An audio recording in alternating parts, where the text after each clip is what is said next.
AI ဆိုတာဘာလဲဘယ်ကစားဖြစ်ပေါ်လာလဲ Artificial Intelligence တနည်းအားဖြင့်ကျွန်တော်တို့လက်ရှိအသုံးပြုနေတဲ့ AI ဆိုတဲ့နည်းပညာကဘယ်ကစတင်ပေါ်ပေါက်လာလဲဆိုတာသင်သိပါသလားကဲမသိသေးဘူးဆိုရင်တော့ကျွန်တော်တို့အခုပဲလေ့လာကြည့်လိုက်ရအောင်နော်1943ခုနှစ်မှာသိပ္ပံပညာရှင်တွေဖြစ်တဲ့ဝါရန်မကာလော့နဲ့ဝေါ်တာပစ်တို့ဟာ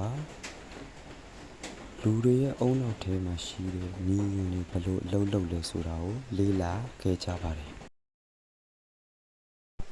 သူတို့ဟာနျူယွန်တွေရဲ့အလုပ်လုပ်ပုံကိုသင်္ချာနည်းနဲ့ဖော်ပြခဲ့ကြတယ်အဲ့အရာပဲလက်ရှိကျွန်တော်တို့အသုံးပြုနေတဲ့ Artificial Intelligence လို့ခေါ်တဲ့ AI ပဲဖြစ်ပါတယ်1990ခုနှစ်ဗြိတိရှားသင်္ချာပညာရှင်အလန်ထူရင်ကစက်တွေ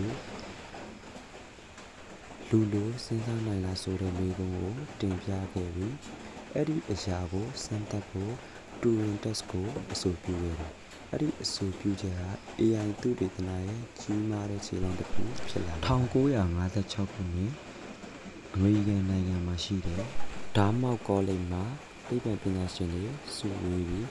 အစည်းအဝေးတစ်ခုကျင်းပခဲ့ကြတယ်။အဲ့မှာဂျွန်မက်ကာသီက Artificial Intelligence ဆိုတဲ့စကားလုံးကိုစတင်အသုံးပြုခဲ့တာဖြစ်ပါတယ်။ဒါကြောင့်1956ခုနှစ်ကို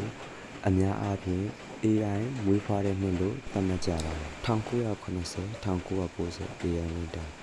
AI ဆိုတဲ့အယူအဆပေါ်လာပြီးတဲ့နောက်မှာလူတွေကစက်တွေလူတွေလိုအလုံးလုံးနိုင်ဖို့မျှော်လင့်ခဲ့ကြပါတယ်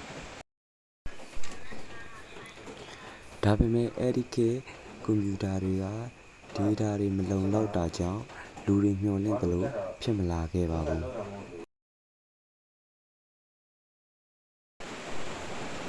AI သုတေသနဟာလည်းငွေကြေးမလုံလောက်တာကြောင့်ဖွံ့ဖြိုးမှုနှေးပေးခဲ့လို့အဲ့ဒီခေတ်ကာလကို AI ဝင်းတာလို့ခေါ်ပါတယ် AI ပြန်လည်ရှင်သန်ခြင်း2000ပြည့်နှစ်နောက်ပိုင်းမှာတော့ AI ဟာပြောင်းလဲမှုနဲ့ကြုံခဲ့ရပါတယ်အင်တာနက်အသုံးပြုသူများပြားလွန်းတာကြောင့် data တွေအများပြားရရှိခဲ့ပါတယ်ကွန်ပျူတာတွေဟာပိုမိုခေတ်မီလာခဲ့ပြီး GPU နည်းပညာကလည်းတိုးတက်လာခဲ့ပါတယ်ဒါကြောင့် AI ဟာအရင်ထက်ပိုလို့သင်ယူလာနိုင်ပြီးလက်တွေ့အသုံးချနိုင်တဲ့နည်းပညာတစ်ခုဖြစ်လို့လာပါတော့တယ် Generative AI 2022ခုနှစ်မှာတော့ Generative AI ဟာကမ္ဘာတစ်ဝန်းကစိတ်ဝင်စားခြင်းခံရတဲ့နည်းပညာတစ်ခုဖြစ်လာပါတော့တယ်ယခုအခါမှာတော့ AI ဟာသိပ္ပံပညာရှင်တွေရဲ့ဓာတ်ခွဲခန်းနည်းပညာတစ်ခုမဟုတ်တော့ပဲကျွန်တော်တို့အတွက်တကယ်ကိုအသုံးဝင်တဲ့မိတ်ဆွေတစ်ယောက်လိုဖြစ်လာပါတော့တယ်